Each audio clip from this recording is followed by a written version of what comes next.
There's no makeup, you know, none of that. The artist outfit is always welcome. The Yes. paint. Yeah. Hi, Diane. Oh, hi. How are you? Hi. Hi, everybody. Hi, Brittany and Jodi and Abby and Christina. Everybody I've met with today is on the call. Hi, Brooke, I'd love to introduce you. This is Leslie Kern, our speaker tonight. This is Brooke Davis Anderson, the director of our museum. Hi, nice to meet you. Hi, Dr. Kern. It's so nice to meet you too. I'm glad you could be in conversation with our wonderful curators. Yeah, I've been looking forward to it. Oh, We were just complimenting you on how you can work a Zoom room, Brooke. We were missing you. Shouting out to everyone. I do love that part of it. I have to say, well, it's our community right now, right? This is how we commune and this is how we gather. And hopefully I always enjoy working a room, whether in person or online. The great part of the art world, right? I mean, Jodi, if it were any other year, we'd be working the room in the convention center in Miami right about now. Yeah. Running around, seeing all the people we adore and all the art that we don't know about and we're going to learn about. Yeah. That would have been, well, it'll be there next year. That's a sure thing. Yeah. I was thinking a lot about Miami today because it is kind of the penultimate time to be with one another. Yeah, it's the 4th, right? That's the main number I remember, December 4th. Yeah, it's usually the first Wednesday of December. And then, you know, but it's of course grown, Diane, and now you could probably spend 10 days down there and not get any sleep and do not be able to do everything. It's become such a gathering space. So they're doing everything virtually this year. Abby, you just tell me when to stop. I know you have but they're doing everything virtually this year. And now what you get instead of walking around booths is you get 60 emails in an hour. And I know Brittany's getting them and Jodi's getting them, where emails from all of our gallery colleagues promoting their online booths. And it's actually another neat way to look at work. I'm not going to knock it. It's better than not having anything. You know, it's just Jodi and Brittany and I and Abby would look at the same image and we'd see different colors and different light and different everything because of our laptops being uniquely set. So that's the problem with the online art looking, I think. But you can look at it at any time of night or day. Well, there is that, yes. Yes. We can all be a curator from our armchairs. Hi, Paula. Hi, Paula. Hi, Paula. Hello. There you are. So many And lovely Judith is colleagues on the here. call. Yay. I know. Hi, Judith. Hi, Yeah. Judith. How are you all? Just called Judith. Hi. So nice to be with all of you. I think if it's all right with everyone, we might go ahead and get started. I want to make sure there's plenty of time for discussion. PAFA Pours is always about this community we have here that Brooke was so wonderfully describing. So we'll get started. I know there might be a few more folks joining the call, but welcome for anyone. If this is your first PAFA program, it's great to have you here with us.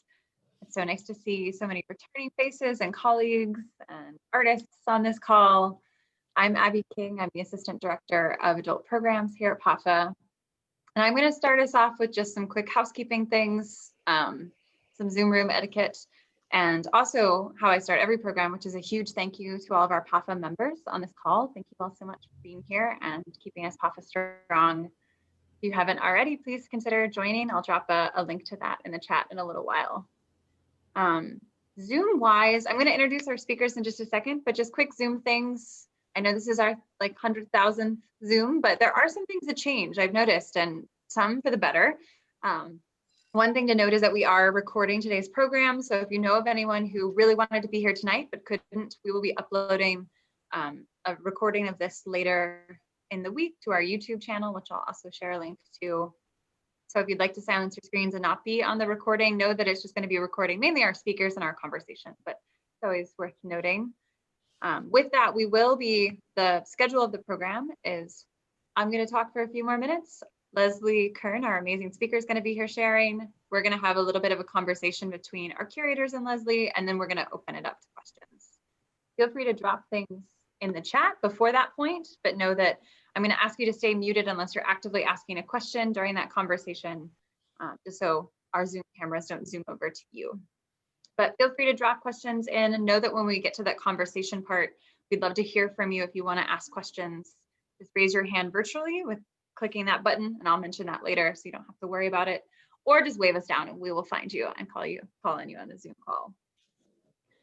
Other than that, I wanted to mention that since we have 3 speakers, you actually can pin more than one person now on Zoom. So when we first start, I will recommend that you pin Leslie, who will be speaking for the first 10-15 minutes. And then afterwards, you can add a pin. So you go up to the square, so like up here in my box, those 3 little dots. If you click on that, if you're on a computer, you'll be able to just click pin, and then for each additional person, add pin. And so that way you'll be able to see all 3 of our speakers at the same time having a conversation, which is so nerdy of me to be so excited, but it's a feature I've wanted for us since we started doing this in March. Anywho, enough of Zoom, enough about Zoom. I'm so excited that we can have this PAFA Pours about an exhibition that I know we were also excited to see, and that we will see at some point when it is safe to do so. So I wanted to thank you all for gathering us here virtually to explore some of the themes of the exhibition, Taking Space, Contemporary Women Artists and the Politics of Scale. With us tonight, we have the 2 fabulous curators of that exhibition, the curator of contemporary art, Jodi Throckmorton, and the Evelyn and Will Kaplan curator of 20th century art and the John Roden collection, Dr. Brittany Webb. Welcome to you both. I'm so happy to have you here with us this evening. And now I'd love to introduce our special guest, scholar and urban geographer Leslie Kern, the author of 2 books on gender and cities, including Feminist City, Claiming Space in the Man-Made World, which I'm going to drop a link to in the chat in a second. It's a fabulous book. It's on sale right now from her publishers, Verso. If you don't already have a copy, I'd really recommend that you pick one up. She holds a PhD in Women's Studies from York University and is currently an associate professor of geography and environment and the director of Women's and Gender Studies at Mount Allison University in Sackville, New Brunswick. Leslie writes about gender, gentrification, and feminism, and teaches urban, social, and feminist geography. Please join me in welcoming our speakers this evening. We're so happy to have you with us. Leslie, I'll turn it over to you. I know, I love all the silent claps. Yes, hi everyone. Thank you so much for inviting me to be a part of this event. I'm really thrilled to have the chance to talk about the city, art, taking space, bodies, all of this good stuff with Jodi and Brittany and with all of you. So as Abby said, really happy to see any questions that come in the chat, and we'll do our best to come to those a bit later on. So thank you, Abby, for that introduction. I am coming to you tonight from the very tiny town of Sackville, New Brunswick, Canada, which is on the unceded territory of the Mi'kmaq and Maliseet peoples, with whom we are guided by ongoing treaties of peace and friendship. So I've been riding out the pandemic in a town of about 5,000 people, but since my book came out this year, I've certainly had more opportunity than I ever thought I would to be talking about cities, because the pandemic has interestingly kind of activated or reactivated a bunch of conversations about the ways that we structure our urban environments, our homes, our workplaces, and we've seen all sorts of changes to these spaces that we've kind of taken for granted. So it's been an interesting moment to have a book that I, of course, wrote long before the pandemic come out. But I think for many people, there has been a kind of some of these issues have touched down in their lives in ways that they were maybe less visible, or that they were maybe deliberately not paying attention to. So it's been a great opportunity to talk about that. So I'll just say a bit more about how the book came to be. As Abby mentioned, I'm a university professor. So in my day job, I talk, write, teach about all things kind of urban and feminist. And my interest in writing this book came about as a sort of a whim. I honestly was not really thinking much about getting it published, putting it out there, but I was like, I just kind of want to write about this idea that the urban environment is kind of an actor in our everyday lives, that it has something to do with feminism, that it has something to do with sexism and other forms of oppression, and we'll kind of see where that goes. So I kind of just wrote it off the side of my desk for a year or so, and then decided to kind of take the leap into seeing about getting it published. And unlike my usual kind of academic conversations with my peers and even my students, I wanted to make sure that this book could be more accessible to a wide audience, not necessarily anyone who has any expertise in urban geography or even in feminism per se, but just any city dwellers or people who just care about cities or are interested in cities, who might want to take a look at them with fresh eyes, a way of seeing the environment around you as not this kind of static place where things just happen to take place, but as a force, if you will, right? As something that is taking quite an active role in shaping how we relate to one another, how we go about our daily lives, and of course, as a force that is also very much connected to power relations in society. And I think for most people, looking at the environment that way is not so natural, not so intuitive. We tend to take the streets and the buildings around us for granted. They were there before. Many of them, most of them will be there after we're gone. It's sort of the water that we swim in.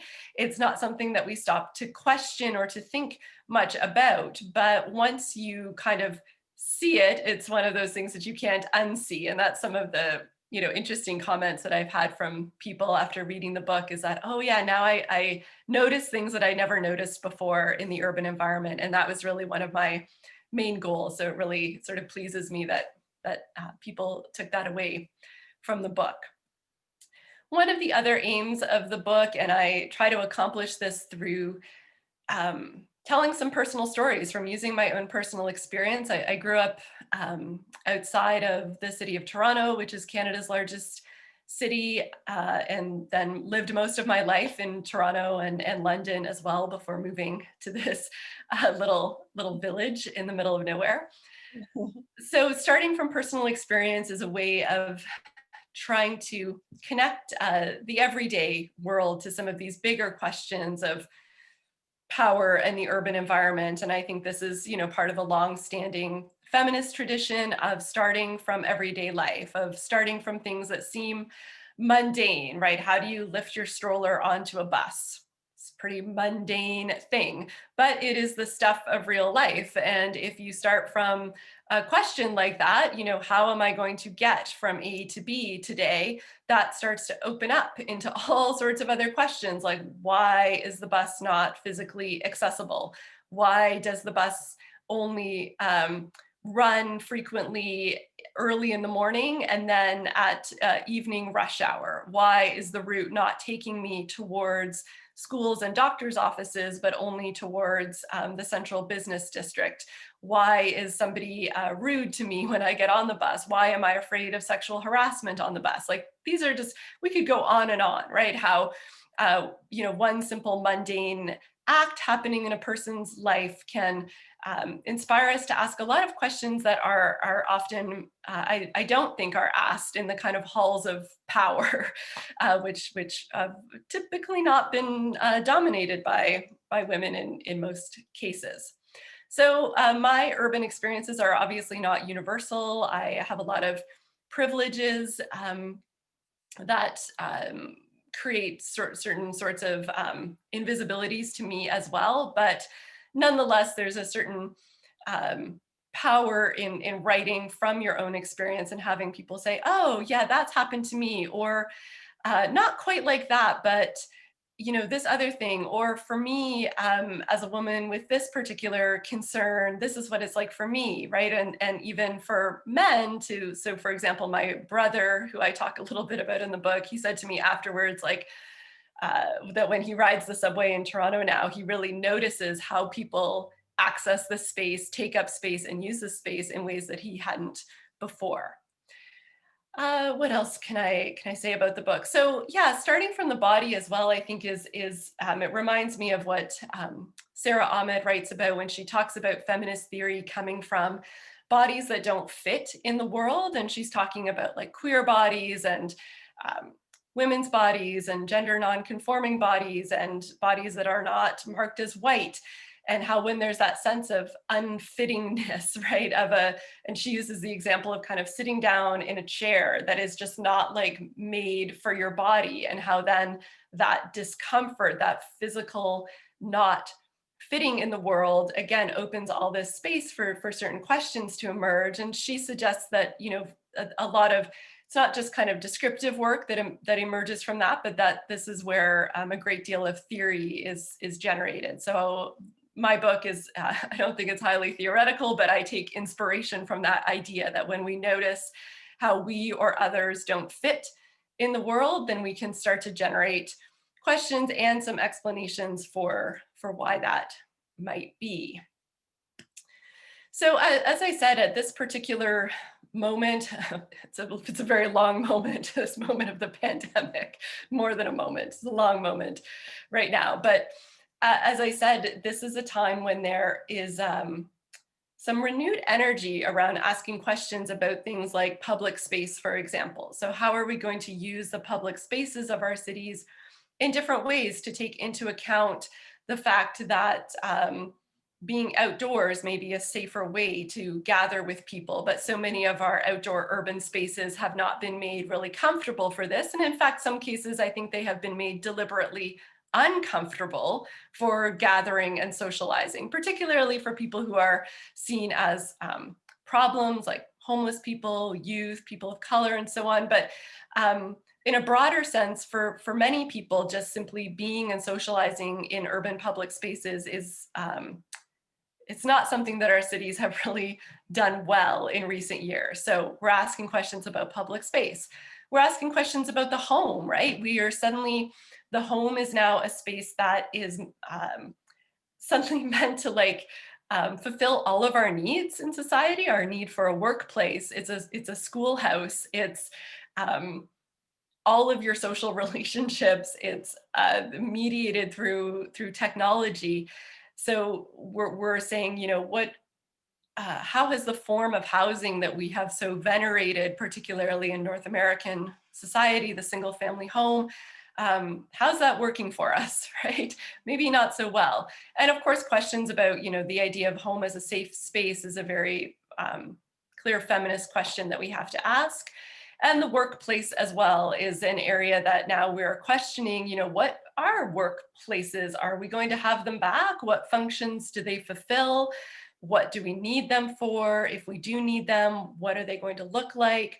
So I think it's this real moment where we've seen some of the binaries that kind of structure our thinking about cities, like public, private, work, home, kind of exploded, but in some cases also kind of collapsed. And not to suggest that this is just a theoretical problem. It obviously shapes people's lives in very real ways, but it's certainly a moment where we can engage in, I think, when I'm feeling optimistic, in some creative thinking about our cities. So it's a moment for perhaps remaking places and rethinking the norm, the things that we've taken for granted, the way that we have always done things. And I guess to kind of segue to why we're here tonight in the context of a PAFA event, I mean, art and artists are always about asking those questions, challenging us to see things in different ways, to say, what have you been taking for granted in and around you, and through various kinds of interventions to give us different ways of imagining and intervening in the spaces around us. So I'm happy to turn it over to Jodi and Brittany to take us through some of the exhibit. Thank you, Leslie. That's great. And thank you all for being here tonight. It's nice to see you all. There's such resonance between this exhibition and your book. And Brittany and I thought it might be nice just to spend a few minutes talking about a few of the works in the exhibition. And I think there are many more that we see the relationship with. And as Abby mentioned, Taking Space was set to open a few weeks ago before the Phillies shut down. So it's also our chance to get to show off a few installation shots. So please, hope you enjoy them. But at its core, the exhibition is about the way that women take up space, the way they claim space through their artwork, certainly, whether that be literally scaling up the work, whether that be about reputation, using shaped canvases, all those formal issues that can go into it. But it's also about using materials more commonly associated with women's work. There's examples of, well, you see one here with the Marie Watt piece where she's using blankets, for example, beading, crafts, even the idea of craft being a woman's issue, for example. Or it's also uplifting so-called women's issues, which I think is something that happens in your book as well when you think about motherhood. And it's really lifting it up to the subject of fine art and claiming space in a studio through self-portraiture as well. So we wanted to begin with a section of the exhibition that feels like it was put together with your book in mind, in fact. So you have three pieces here from left to right. It's three paintings actually. Clarity Haynes. There's a Betty Saar painting on silk, which is quite beautiful in the middle, and then a painting by Emily Brown on the right. And as Leslie was talking about this, the way she centers the book with the body, and she talks about what Adrienne Rich calls the geography closest in, so the body in the everyday. And that's really at the core of this exhibition, and certainly in this section. So on the left, you have, you said something that I wrote down even while you were talking, bodies that don't fit in the world. And so we have this incredibly beautiful painting by Clarity Haynes, who is pushing the history of oil painting, pushing the history of nudes in works of art, because we're so used to seeing these incredibly beautiful, idealized women in these images. She's making this torso monumental, scaling it up to a size that demands importance, but also showing a body that's not considered ideal for whatever reason, which is something you talk about in the book as well. And this portrait, I have to say, takes on even more resonance because it's of an actress and body positivity activist named Janie Martinez, who sadly passed away since then. But it also acts as this icon or even memorial of this person that really sought to take up space as an activist as well in life. And then the two self-portraits of Betty Saar and Emily Brown. Betty Saar putting herself in Laurel Canyon, the title is Shadow with Rebel Wall, Laurel Canyon, and Emily Brown placing herself via shadow as reflection, I guess, on a creek in the middle of the countryside. But I couldn't help but think about the discussion that you were having in the book about the flaneur, which is, this term that is always associated with men.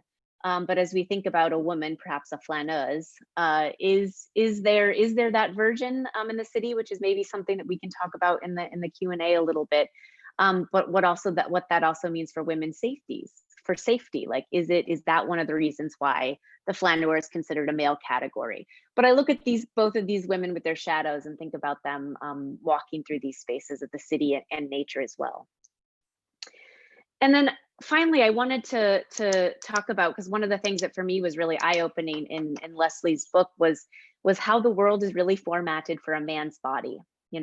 I'd heard a lot about how one of the reasons why buildings are so overly air conditioning, for example, is because of men's suits, which also seems like something left over from the 50s or something. But thinking about how the height of our seats, how the height of tables, I thought about how high we hang things in museums. At PAFA, I think we're at like a 62-inch center, so it made me think that's geared towards a man's body, perhaps.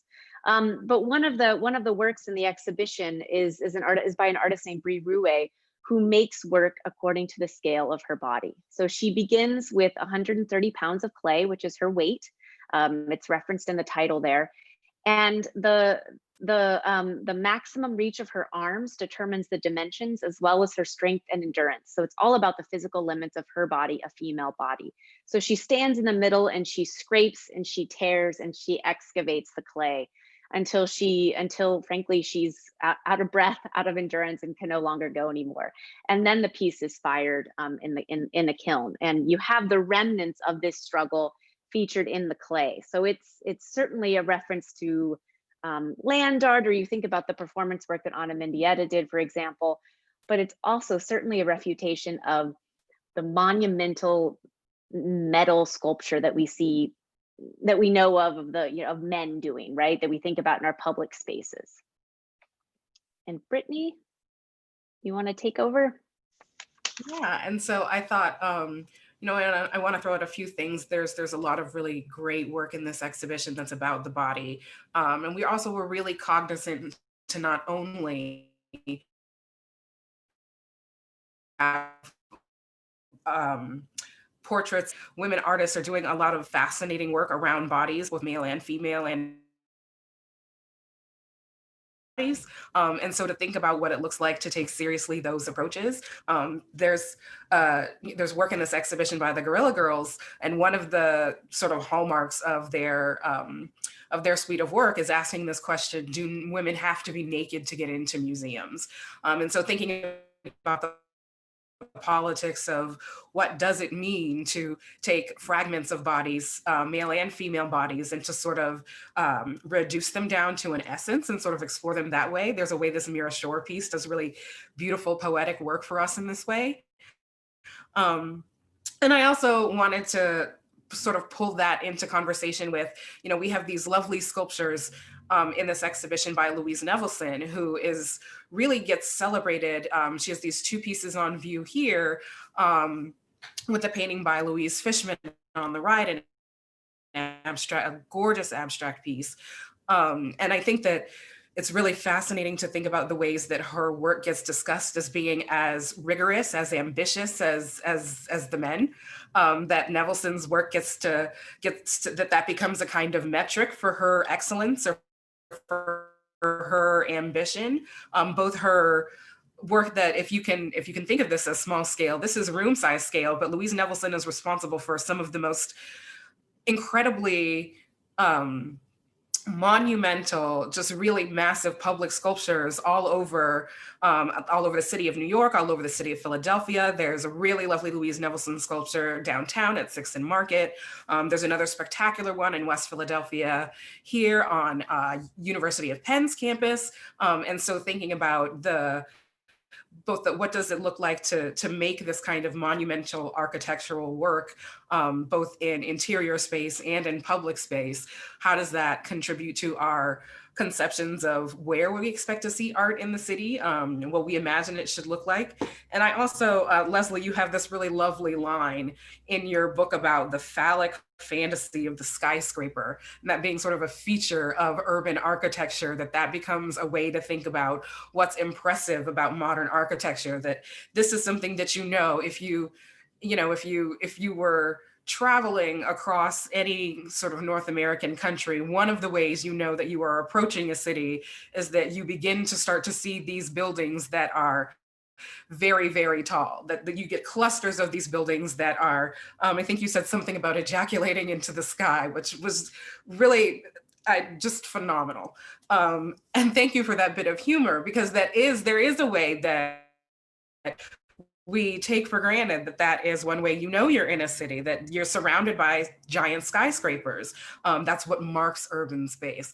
And so thinking about what feminist architecture, what feminist artists have been thinking about what their approaches to this might look like, and what they might be thinking with, and the ways that they're playing with the hardness and softness of that. And that's something that I thought it'd be fun to talk about in conversation with this exhibition. And I think that finally, we have this lovely, as we're talking about monumental sculpture, we have this lovely Alison Schott sculpture that also hangs in this gallery that is a different take on monumental metal sculpture. Rather than being something that is physically heavy and static, that sits on the ground and is really kind of anchored in space, this is something that is, literally reflective. It's woven. It's sort of takes in light, it reflects light, it throws light against your body when you stand next to it. And so there's a way that in its being both light and floating and transparent and iridescent and soft, you almost have the sense that you want to reach out and touch plain weave.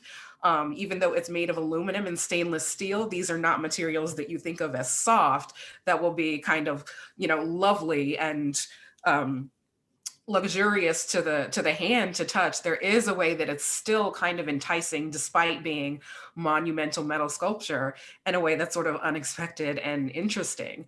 And so I was hoping we could talk about these a bit with some of the things that you're thinking about in this text, which I want to point out to people. There's one of the things that is really brilliant about it is the organization of it. And so I'm going to read just sort of the chapters that, chapter 1 is City of Moms, chapter 2 is City of Friends, City of One, City of Protest, City of Fear, City of Possibility. And that organization is really just sort of lovely to think about. We especially love that you begin with City of Moms, because moms are a particular kind of woman who moves through the city that get coded in really very particular ways according to race and class and the sort of trappings of momhood, the idea that if you have a small person that you are keeping alive, there are going to be tools that you need to do that. You will need strollers, you will need to have things to feed your child. You will need, a change of clothes if your child is of a certain age while you travel the world. And there are ways that cities can sometimes be really inhospitable to people who are moms who are trying to move through space with children.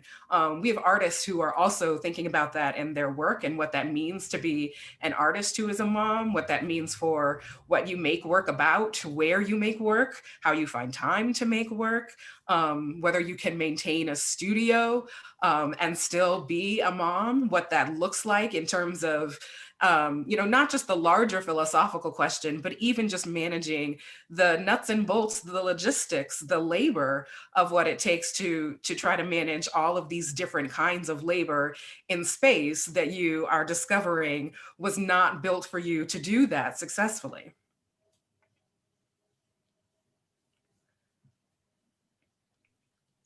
That's so true, Brittany. And I think right now is, again, with the pandemic, kind of a really powerful moment where there is an increased realization of some of these things in terms of, I don't know, I've seen, I guess, what one might call sort of contradictory reports, some articles talking about how men are suddenly realizing and taking up more domestic responsibilities because they're at home more with their children. But on the other hand, what seems like a very material reality, which is that perhaps hundreds of thousands of women have left the paid workforce by choice and not by choice during the pandemic, because society has not in any way been set up to support the labor of raising children. And so people are being forced to make these impossible choices. And as we look to the future of cities,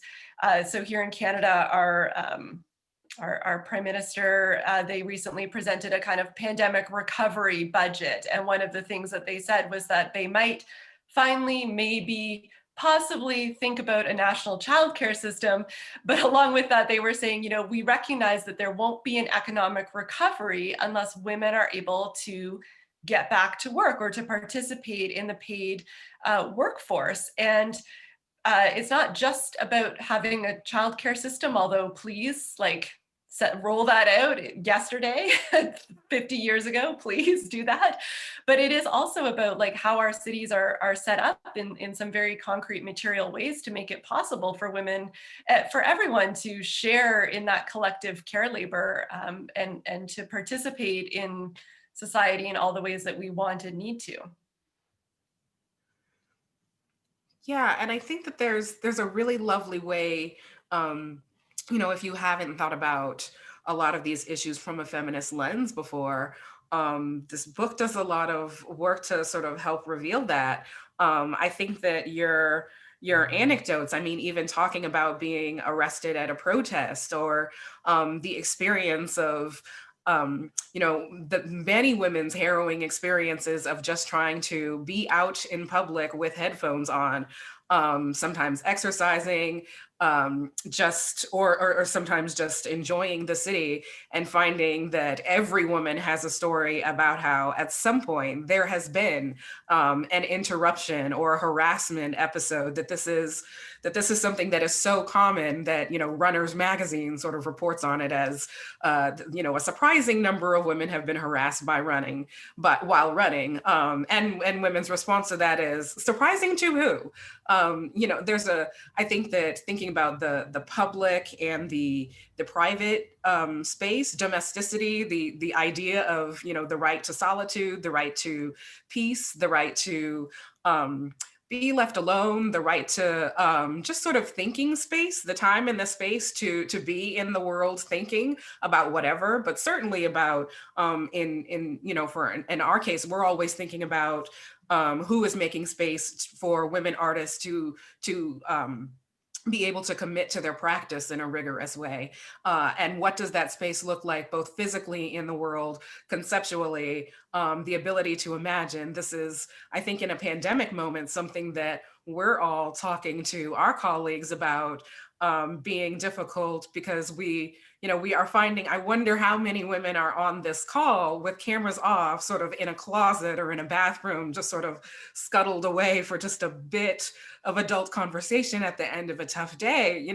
This is a kind of feature of the way that we all live and work. And so we just, I would love for us to think about what that means for artists, who are some of our most necessary, and I think, creative thinkers who are looking to reimagine a new possibility of the world. So we certainly want to be reimagining what a city could look like with them. I mean, the whole, a room of one's own, right? It's such a simple concept, yet something that has resonated with people for, decades and decades now. And I think that many of us, artists or not, have found that there is no room of one's own during a pandemic lockdown. And for some people, of course, that is quite, it's been a dangerous, violent situation for many people to be in, especially women and children. But in terms of some kind of expectation of what we can create, how we can engage in the world, really, this is, to me, it's either a moment where it's going to be a kind of like, oh, maybe we don't need work spaces because clearly people can just do everything in their home, or where people, probably primarily women, will have to say, never again, like never again are we going to be put in this position of having to do all of this labor all at once in the same space, layered, on top of each other. And obviously I hope it's the latter, but of course we're still in a very kind of emergency situation. There's not a lot of choice right now around that, but as things start to open up again, like really, like properly open up, not like fake open up, safely open up, will we say, you know what? No, that's never happening again. Yeah. So one of the things, and I'm gonna have to throw this back to Jodi at some point. I know I'm not going to monopolize you completely. I thought it'd be interesting to think a little bit about artists and gentrification, because these are issues that you work on. And I think that, this is a conversation that happens in some really narrow ways, where artists typically get configured as the kind of people who are the harbingers of gentrification. That how we think about artists in cities is that we know that we like public art in cities. Philadelphia is a city of murals. People are very proud of that. But there also is this conversation that, when artists start to show up in a space or cluster up in a neighborhood, that's the canary in the coal mine, that neighborhood turnover is going to begin to happen. And I wonder if we could think about that a little bit. Why is that a kind of narrative where we have gotten so comfortable sort of pinning these processes of neighborhood change and turnover that are really part of these violent capitalist cultural phenomenon? Why are we so comfortable sort of pigeonholing artists as being the people who are somehow responsible or at fault for the beginning of that kind of neighborhood turnover? Yeah, I think when we do that, we kind of make a mistake of, mistaking the symbol for the cause, right? So in some ways, artists can be kind of a symbol of gentrification, or they've come to be understood as a symbol of gentrification, but whether they're the cause or not, especially now, I think in the 21st century, we, as you're saying, Brittany, like, thinking about capitalism, I mean, just follow the money. Like, are artists getting rich off of gentrification? See some heads shaking in the room, right? No, I mean, artists are being displaced by gentrification, right? Artists remain some of the lowest paid people in the economy overall. So, and I think in many ways cities have also kind of gotten wise to the value of culture and the arts for attracting, the so-called creative class and all of that kind of rhetoric. So artists have also been kind of used and co-opted. But again, whether artists have actually really, especially as a group, maybe there are, a few people that someone could point to and say, oh yeah, that person's done okay through their work with the city. But for the vast majority of artists, you may be sort of celebrated like for your contribution to this mural or this streetscape, but can you afford to live in that neighborhood? Like, has your income gone up? Are grant agencies just doling out them? No, like, I'm not an expert on this, but I think I can probably fairly say no. So whenever we have those kinds of conversations, it's like, just follow the money, and that will probably point you towards a very different set of explanations. Well, and related to that, with ideas of gentrification, there was a quote in your book, if you don't mind me reading, that I thought was really, really important, especially in our cities today. And you said, if my presence is going to lead to the further marginalization of already struggling groups, then I need to strongly consider whether my presence there is necessary. And that was also related to discussions that you're having, frankly, about the safety of white women, and thinking about about increased policing of community of color, and that's often tied to what the safety of white women. So I'm wondering if you could talk a little bit about that and those ideas. Yeah, so certainly, my physical presence with white skin, presenting as, middle class, able-bodied, if I show up in a neighborhood, either as someone new to be living there or frequenting a place, that I could also be a symbol of gentrification. Now, again, I might not be the the cause of it. I might not be getting rich off of it, but I can be read as a symbol of gentrification.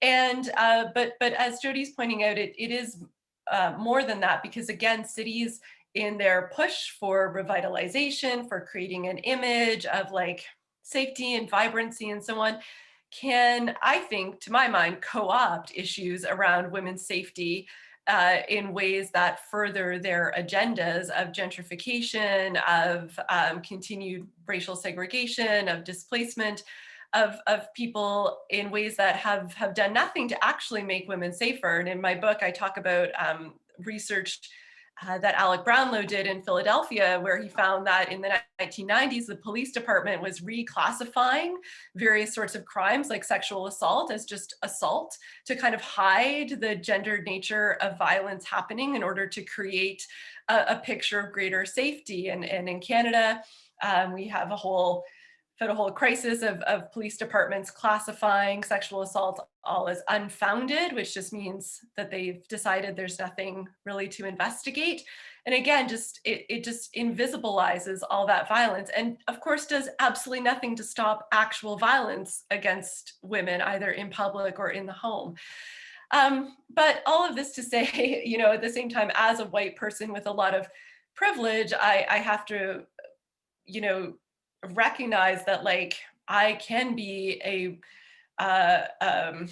vector of unsafety for other people as well. And so being conscious of that privilege, and of course we know, white women have a pretty bad habit of calling the police on people of color.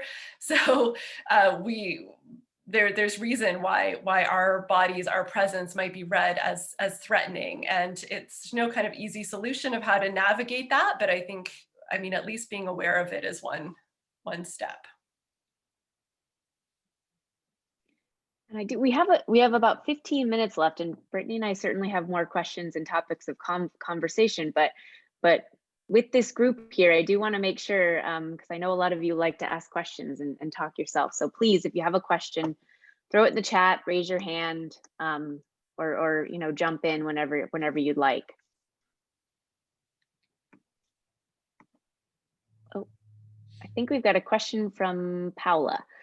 I wonder if Leslie in her book has found a city or a building or a site that is a model for a more inclusive place. Yeah, I've been getting asked this question a lot, and I really wish that I could be like, oh, that city, like, let's all go there and move there. But mostly, I think I've found that probably in most cities the work is being done, right? Kind of on the ground and underground and outside of the sort of, I don't know, the shiny kind of projects that get a lot of attention. But at the same time, I think we can look to some concrete things. So cities where there has been gender mainstreaming, which is when planning has to take into account gender equity for how they decide everything from new transit lines to new school to new park to whether they're going to plow the sidewalks of snow or not.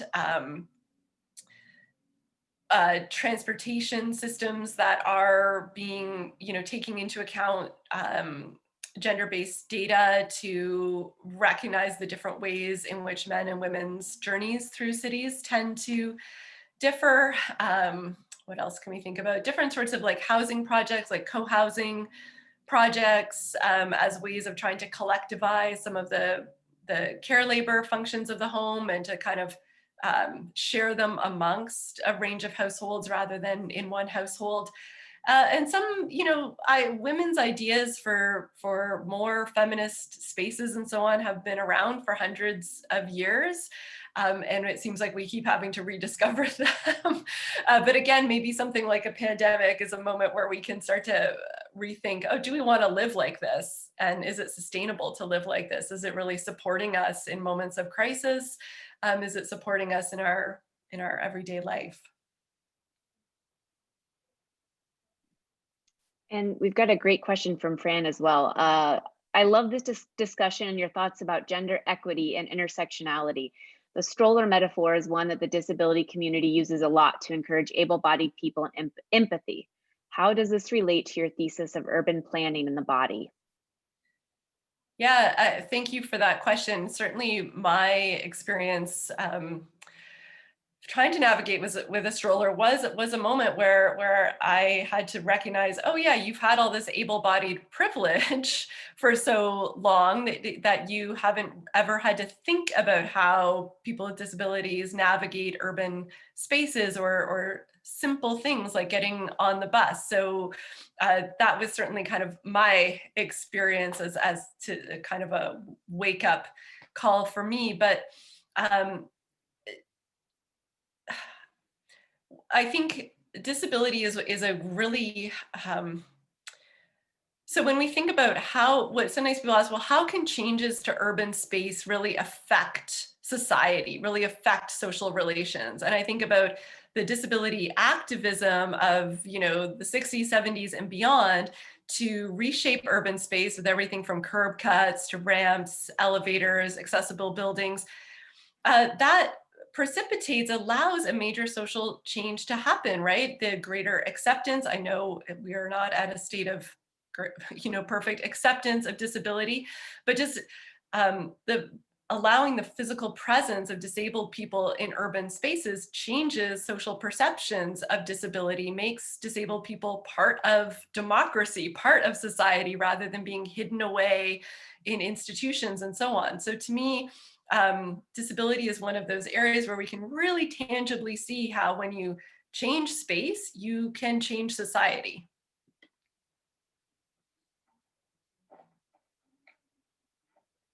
Mute. Jodi and Brittany, I have a question that I wanted to ask Dr. Kern. I'm so enjoying your talk, and I'm so sorry that I haven't read your book before your talk. So pardon me if I'm going to try and what I heard you say was you were talking a lot about the bodies that are not seen, that are unseen, that are not considered, and making a connection between those bodies and the architecture that we all live with.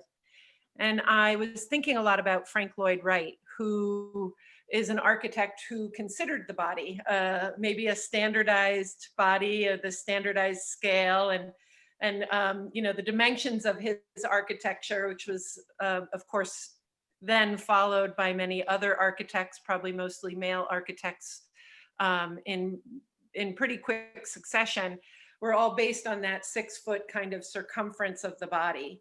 And I'm just wondering if, and bear with me while I try and tie the knots together, because I have often thought of architecture as responding to body, but I think what I'm hearing you talk about is the absence of architecture in urban space and public space that talks about these unseen, under-recognized bodies that I'm assuming you mean to be mostly female. So I'm just wanting to maybe go in a messier space where we have a history of the proportion of the human body playing a role in architecture. But I'm also really interested in your point of view about the absence of the body in the city and in architecture. Well, it's so interesting to think about how the body, and again, with a sort of question mark around which body is kind of reflected in architectural design and theory and in this kind of abstract way, but then like, is there a bathroom, right, in the space? So for me, I would, bring it back to some of these like very messy, if you will, leaky, smelly, dangerous, unpleasant things about bodies that like nobody probably goes to architecture school to be like, I'm going to design the coolest public bathroom, or, I'm going to have the best ramps for wheelchair users. Like these are probably not the things that most like young architects imagine for themselves, or even urban planners thinking I'm going to design like the most comfortable benches and the best water fountains. But like, this is the fleshy stuff of everyday life. And when I was saying earlier about, our public spaces having not really been designed for us to use them in these like social kinds of ways, part of that is like, are there places to go to the bathroom? Are there places for, families to safely be? Is there access to water and shade and shelter? And so sometimes when we think, oh, the architect, oh, yes, the body, the proportions of the body, but like, can you sit down? Is it physically accessible? Those sorts of things maybe are, again, they're much less sexy and interesting to your like, creative mind, but they're the real part of like everyday life in the city. Yeah, I dropped a link in the chat to in a preliminary conversation when we were talking about, why we wanted to think about feminist architecture and urban design. We'd been thinking with this story that had happened around this redesign of the Fine Arts Library at Cornell University, that female students were incensed by the fact that the library had sort of been designed against the way female students use the library. And so everything was sort of made of these see-through grates. And so people sort of talked about, this is a really great display building for books. Unfortunately, the floor is see-through, so it means we who wear skirts have to think about not wearing skirts to the library. We who live in Ithaca, where the weather is inclement most of the time, have to be thoughtful about not standing under all of these grates where people's shoes will frequently be dripping with snow or rain or something to that nature. And essentially that, they had asked, well, who had designed this library? Not taking account of the fact that, students use the library to read books, to sit in solitude. Why is it open? So the sound is bouncing off of everywhere. We live with roommates. We escape to the library for silence and solitude. We don't have any of that now. We're constantly on display. who would design this.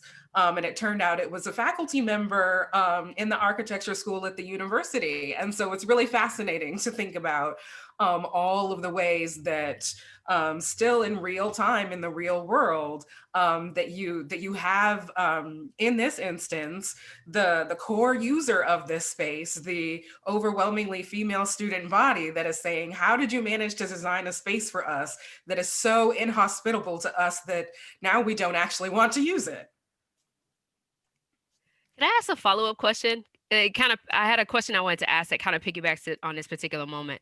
And it's about universal design. And so in many ways, I was thinking about how, feminist architecture or when we were talking about ability and disability, inherently, the first question that someone asked was about inclusion. Like, is there an inclusive city that's a model?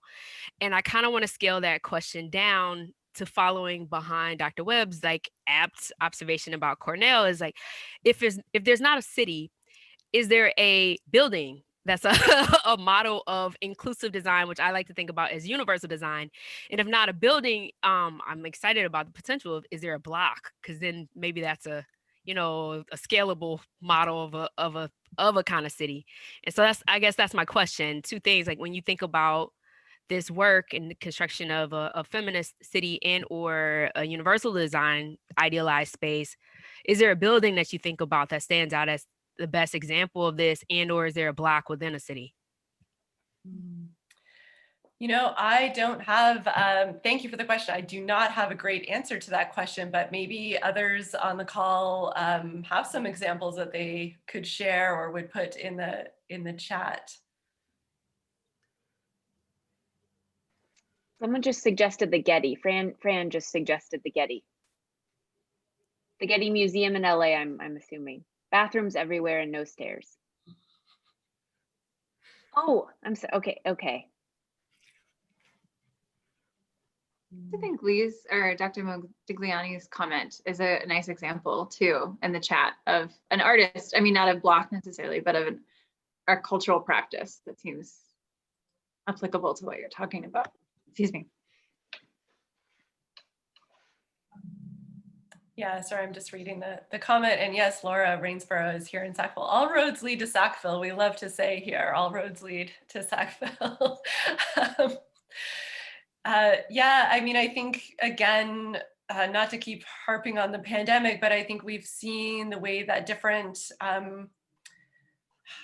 groups within community, including artists, have kind of taken up this challenge of like collective care, collective social mobilization, mutual aid, all of these sorts of things in the absence of many of us, our governments not stepping up, or in, I think, some cases actively harming their populations with their policies or lack thereof, that we're seeing creative people like artists being part of coming up with creative solutions to these questions of just like, how do we want to live? How do we want to relate to each other? And again, I think urban space and art can have a lot to do with this. I think our cities, again, have been made, they've taught us to be fearful of each other. They've taught us to not trust each other. They've taught us to see one another as threats. And this has not really served us well in a moment when we all need to believe that we have the possibility to care for and can protect one another. So we could think about, what does a city look like that encourages its population to see one another as part of a real collective that we all have a responsibility to care for? And I will say, I think, I can't think of the name of it at the moment, but I've read about buildings that were designed with accessibility in mind, doing things like making sure that there were no stairs, that every sort of surface is ramps.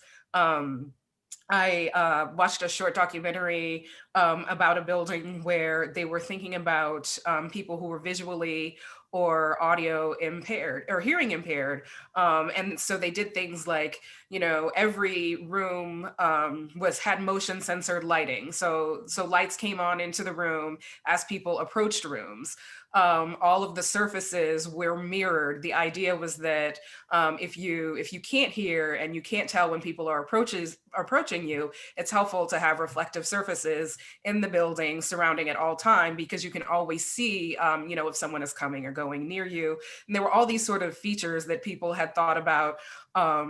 I thought was really like these really sort of brilliant techniques that were already features of so many buildings that we interact with all the time. There are already so many bathrooms where you don't have to touch a faucet to turn on the water, that your presence in front of the faucet makes the water come on.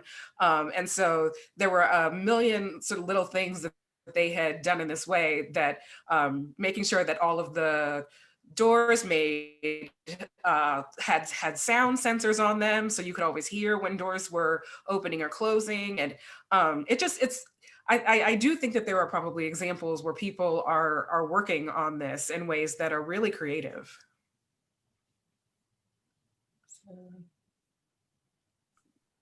So fascinating. I know we just have a few minutes, and so I don't want to take up time if folks have last minute questions, but I have a kind of a quick one and no one else has something. And more a little bit of an observation is that I noticed tonight on the call this fabulous group, and I'm so glad we could be here together, but there is an absence, not to assume anyone's gender identity, but there is an absence of men in our call. I think I see a few. And I wanted to ask Leslie if you feel like your book has reached a male audience, if you've gotten positive responses from men as gatekeepers often. I know we need them too. I don't think we just need them, but for change, or if you've gotten, pushback from that, because I don't think we have their voice necessarily present besides a few. Thank you, Joe. One of our PAFA staff members is here in solidarity, and a few other folks, but I'm just curious. Well, certainly when I had a piece in The Guardian that decided to use as a headline something about ejaculating buildings, which comes from Dolores Hayden. It's not even actually my original line. That kind of, destroyed my social media, like RIP, my mentions forever from that. So there's that side of it. There's definitely the trolling side of it, which, had its moment. It's mostly died down now. But in terms of like, a genuine audience, an interested audience, I think yes, like certainly I've been invited to be a part of a lot of conversations in architecture, in planning, in housing that are male-dominated fields. But you're right that, when you put something like feminist or even just gender in the title, men don't often show up. And yet, if you just have a conversation about housing, no one will talk about gender, right? So we're still, it's 2020, but we're still in this space where we have often these separate streams. And somebody, a young man on a call the other day said, I read your book, I really liked your book, it was so great, even though it wasn't written for me. And I was like, it's so interesting that just because you weren't at the center, you didn't think it was for you. And he was very receptive. I was, sort of ribbing him a little bit. It's like, this is what everybody who's not a white man feels like all the time. In every book that we pick up, every art gallery we walk into, we know it's not for us, yet we have to relate to it in some way. So maybe that's sort of a challenge. And he was like, how do we get more men in this space? And I was like, you get them here, right? Like, I'm tired. I don't have time to get more men. You bring it to your football club and you get them to read it. That's your job. So I think, Abby, your question is very spot on. It's still kind of a challenge, but one that I hope more men will take up as well. Definitely. Thank you for that. Thank you all so much for being here. We have unfortunately come to about the end of our time. And so I want to make sure to allow our speakers to kind of say final goodbyes, but then thank you all again. And please check out future Taking Space and other PAFA programming. We've got some wonderful things planned for the next few weeks. Please check our events calendar. There's more conversations with Jodi and Brittany on the horizon, and we'd love to see all of you here again. So I'll turn it over to you all to say goodbyes. And then of course, please unmute on your way out to say goodbye as well. Yes, thank you so much for having me, everyone, and for Jodi and Brittany, your kind attention to the book. I feel like we probably could have talked all night about this, but I hope our paths will cross again, and I hope I get to see the exhibit in real life and one day not too far in the future. So thank you. Thank you for being here, Leslie. Thank you. You. Thank you all. It was really a wonderful discussion. Thank you. I feel responsible about giving a commercial. So Taking Space, Contemporary Women Artists and the Politics of Scale will be available for all of us on this call in 2021.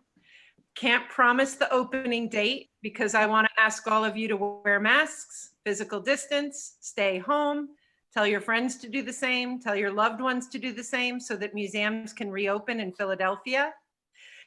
We would love to share this show with the public. It's an extraordinary collection, about 60 artists, a few of them on this call.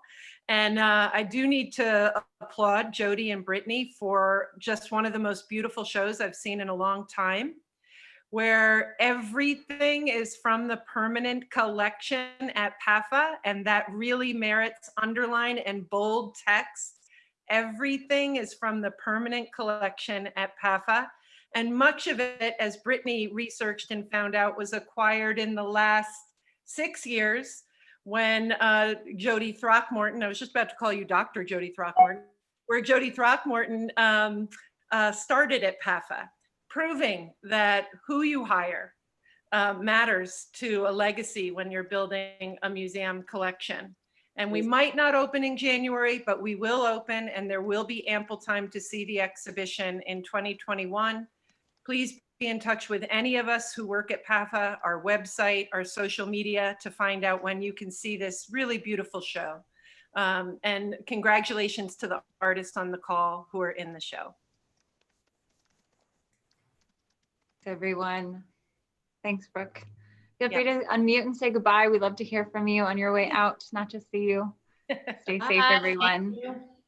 You guys are being called out as a dream team. I totally agree. Oh. Well done. Well I done, wanted to everyone. comment to make you, you know, Aw, good Thursday thank you, night. Kelsey. Thanks, Kelsey. That's awesome. We'll take it. Yeah, I think we feel that way. We've said that. Yeah, this works. You guys, great job. Abby, thanks for organizing. Dr. Kern, lovely to meet you. Yeah, You as thank you well. so Thank- much. This was a great